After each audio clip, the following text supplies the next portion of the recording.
வணக்கம் மக்களே. மரளிக்கிழங்கு தோசை எப்படி செய்யறதுன்னு நான் சொல்கிறேன். ஒரு முறை செஞ்சு பாருங்கள், செம்ம டேஸ்ட்டாக இருக்கும். ஈவினிங்கில் சாப்பிட்லாம். மரளிக்கிழங்கு பொடியாக கட் பண்ணிக்கிட்டு அரிசி, நான் 1/2 கிலோ தான் அரிசி எடுத்துருக்கேன். அது போதும் ஒரு வேலைக்கு. 1/2 கிலோ அரிசி, துவரம்பருப்பு, இது ரெண்டுமே ரேஷன் அரிசி, ரேஷன் துவரம்பருப்பு தான். 1/2 கிலோ அரிசிக்கு 100 கிராம் துவரம்பருப்பு இருந்தால் போதும்.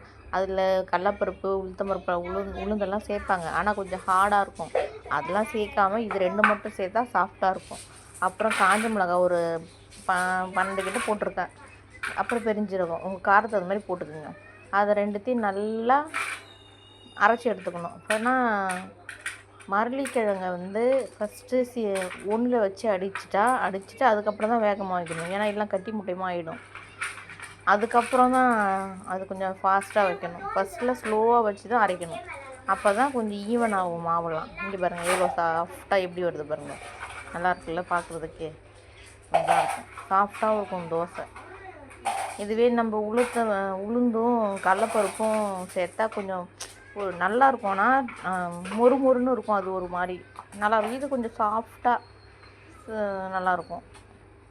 அப்புறம் வெங்காயத்தை பொடியாக, வெங்காயம், பச்சை மிளகாய், கருவேப்பிலை, இது எல்லாத்தையும் பொடியாக கட் பண்ணியிருக்கேன். கட் பண்ணிவிட்டு இந்த வெங்காயம், பச்சை மிளகாய், கருவேப்பிலை அதை தனியாக தாளிக்கணும். தாளித்து தான் இதில் கொட்டணும். ஃபஸ்ட்டு எண்ணெய், இது கடாய் காயறதுக்குள்ள டைம் ஆகிடும். எண்ணெய், அப்புறம் கடுகு, உளுத்தம்பருப்பு, இந்த உளுத்தம்பருப்பு இருக்குல்ல, உடச்ச உளுத்தம்பருப்பு, அது போடலாம். அது நல்லா சாஃப்டாக இருக்கும், நல்லாயிருக்கும், முறுமுறுன்னு நல்லாயிருக்கும். அது நிறையா போட்டுருவோம் பாருங்க. அது உளுத்தம்பருப்பு போட்டு இந்த வெங்காயம், தக்காளி அது 2 ஸ்பூன் போட்டிருக்கேன். நல்லாயிருக்கும். அது நல்லா வெங்காயம், அந்த வெங்காயம், பச்சை மிளகாய், கருவேப்பிலை இது 3த்தையும் கொட்டி நல்லா வதங்கணும்.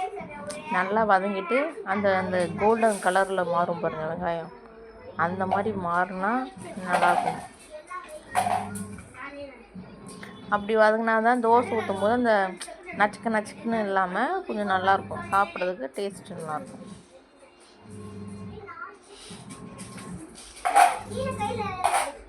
இது நல்லா வதங்கினதுக்கப்புறம் நம்ம அரைச்சி வச்சுருக்கோம்ல மாவு, அந்த மாவில் கொட்டிக்கணும். அதில் கொட்டி நல்லா மிக்ஸ் பண்ணணும். உங்களுக்கு தோசை கொஞ்சம் மொத்தமாக திக்காக வேணுன்னா அந்த மாதிரி யூஸ் பண்ணிக்கலாம். அப்படி இல்லை கொஞ்சம் மெலிசாக கொஞ்சம் வரணுன்னா தண்ணி தேவையான அளவு ஊற்றிக்கலாம். நான் ஃபஸ்ட்டு மொத்தமாக ஊற்றிருப்பேன், 2மே ஊற்றிருப்பேன். ஆனால் மொத்தமாக தான் ஊற்றிருக்கேன். அது கொஞ்சம் எங்களுக்கு கொஞ்சம் மொத்தமாக ஊற்றி சாப்பிட்டா நல்லா இருக்க மாதிரி ஃபீல் ஆகும். அதனால் தண்ணி வேணுன்னா நீங்கள் கொஞ்சம் ஊற்றிக்கலாம்.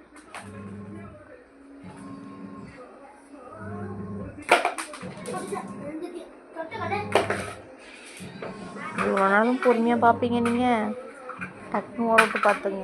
அதில் தக்காளி சட்னி அரைச்சிருக்கேன். அந்த வெறும் தக்காளி, பூண்டு, காஞ்ச மிளகாய் இதை அரைச்சி சாப்பிட்டு பாருங்கள். சைடிஷ் வச்சு செம்மையாக இருக்கும். லைக்